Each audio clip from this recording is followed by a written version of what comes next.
I'm Tom. And we are VIMTV, Velocities in Music, the best kept secret in music reviews. Very often, we don't really, well, not very often actually, we don't really get a chance to review really good dance music, right? It's true. Velocities in Music, we've been criticized because we don't love the dance. And you guys, you don't understand that. We actually do love dance music. It's just that it has to be good dance music. It can't just be stuff that's rehashing old material. We're looking for big albums. We're looking for experimentalism in your music. We're looking for stuff that takes the bar and raises it, you know, and sets a new standard for electronic music. That's why we love the band Hot Chip. So today we're going to review Hot Chip's brand new album, In Our Heads, 2012. It's been out a couple days now, so we're actually, you know, kind of up to speed with this one.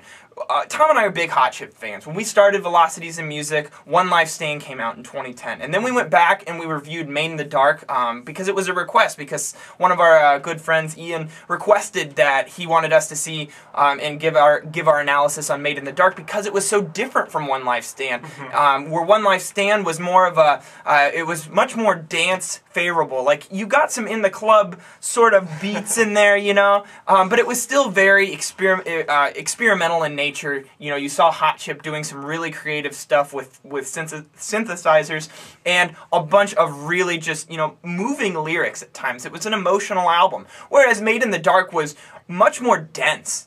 And I think that now, switching to In Our Heads 2 years later, you see Hot Chip taking what they had done with One Life Stand and then kind of mixing it, going back to their roots, you know, with you know, Made in the Dark and their previous albums before. This is their 5th album, so these guys know what they're doing and they're really good at staying within one cohesive style, but still taking that style and expanding it, and they're definitely doing that here on In Our Heads. We see a lot of change in the band, pushing their sounds forward, experimenting with new, different types of sound combinations and synths, and at the same time, it feels like, to me, like the sound is a mixture of what Made in the Dark was in Our Heads is. I'm sorry, in what One Life Stand is. You know, I thought that, you know, you got a lot of dancey tracks. There's songs in here on this album that I thought just could be picked straight off of One Life Stand, and there's others that would fit perfectly on Made in the Dark. So, Tom, what was your take on In Our Heads? Did you love it? I did like it. Good. I actually liked it a lot better than One Life Stand. And even though, to me, it didn't seem to be like too strong of a progression, they didn't change a whole lot. I think they changed a bit their sound palette. I think they added some more just to the sounds in general. I think there's more going on in some of these tracks than what had been happening in the past. Agreed. But at the same time, I feel like the way they're composing the songs isn't that drastically different. I actually would have liked to see a little more change, but then again, that's not really going to bring down my score at all because I'm looking at this as an album, not based off my expectations or what I would have wanted to see based on their older work. Great I'm just looking at this for what it is. It's still very strong. That's what VIMTV does in every review. Yes, just the album itself, and this is a good album. One thing that I do want to mention that I think these guys pull off so well is fitting in an emotional aspect into electronic music, which can sometimes be kind of soulless, I feel like. And I know, you know, there's a lot of electronic music fans, electronica, you know, dance, trance, that kind of stuff, that watch our show, and I'm glad you guys love that. I have a harder time getting into it because I feel like, you know, when there's not someone actually performing an instrument that you can put the intensity into, when you're relying on beeps and bloops and synths, I feel like it's a little harder to capture that, and I think Hot Chip does a good job. Yeah, they do. One thing, I don't usually read a lot of other music publications, but I gotta cite NPR on this. We were streaming this album on NPR before it came out, and I saw that the way they described the vocalist Alexis from this band is that he's like a robot who's just starting to feel his first flush of emotion.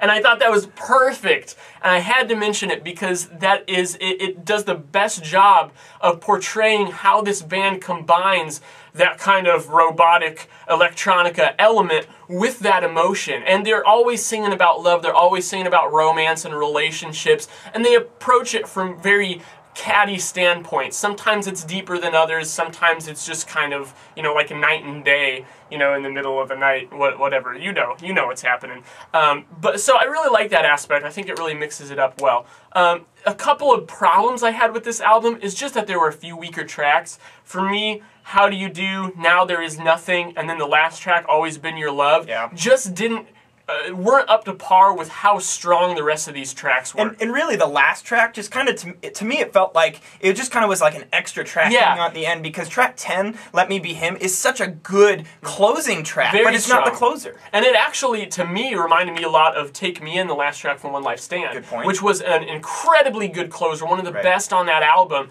And so I felt like when I got to the end of Let Me Be Him on In Our Heads, I was ready for it to be done. It just felt like this sigh of relief. It was so refreshing. And then there's this other song at the end that doesn't really make any stronger of a statement, doesn't really do anything different for the album, and is actually probably one of the more poorly written songs on this album, I felt like. But still, overall, I think this is a strong listen. It's a really good release for Hot Chip. One of the things that I thought was really cool about this album was how Hot Chip was actually, I noticed that they were like expanding their songwriting and kind of just trying to play with their craft a little bit. You saw a lot of really colorful outros on these songs. Yeah. And then one song in particular that really just is unlike all of the others and kind of just experiments away, right? And that is the track Flutes. Let me nerd out for a second here, guys. Flutes, it's a longer track, and you have, you know, these pulsing, you know, this beat that just builds, but the vocalist does a fantastic job controlling the intensity and packing in a ton of emotion. This is in my opinion, this is the best song Hot Chip has ever written. And I honestly think it's going to be one of my favorite songs of 2012. I just get into it. It sounds like a mixture of Caribou and Radiohead, but with that Hot Chip kind of charm to it that neither of those two bands can really ever reach. And I just feel like that's just one of the strongest tracks I've heard in a long time from any band, and just one of the best in Hot Chip's discography. So I'm really excited for that track. I think it's just, I love when albums can have a nice complete feel, but also have one really, really strong track that just stands out above the rest and kind of defines the album, and I feel like Flutes is that track. And there's a number of other good tracks here. I think the opening track is very strong. Ends of the Earth, you know, Tom also liked Let Me Be Him.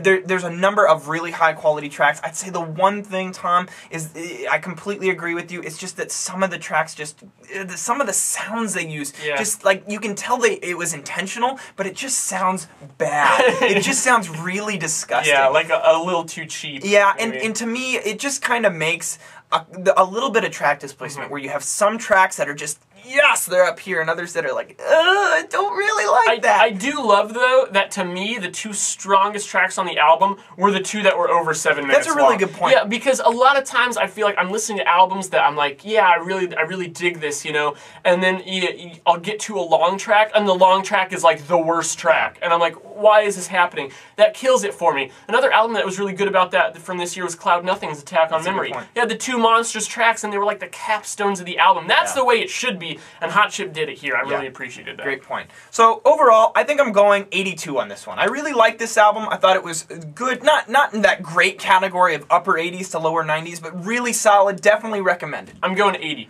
Alright, what did you guys think? Leave us a comment at www.velocitiesandmusic.com or youtube.com/velocitiesandmusic. Also, as always, guys, please follow us on Twitter and like us on Facebook. We're on there all the time, tweeting and Facebook messaging our fans and getting requests and ideas for what we can do with Velocities and Music. This is your music review website. We're just here, two bearded monkeys, trying to give you guys some our feedback, and it's just honest, open opinion. Nothing that doesn't include you. You guys are all a part of this. You're what makes VIMTV what it is. Liz Sowers, this one's for you. Dedication there. I'm Jake. I'm Tom. And we are VIMTV, moving music critique forward.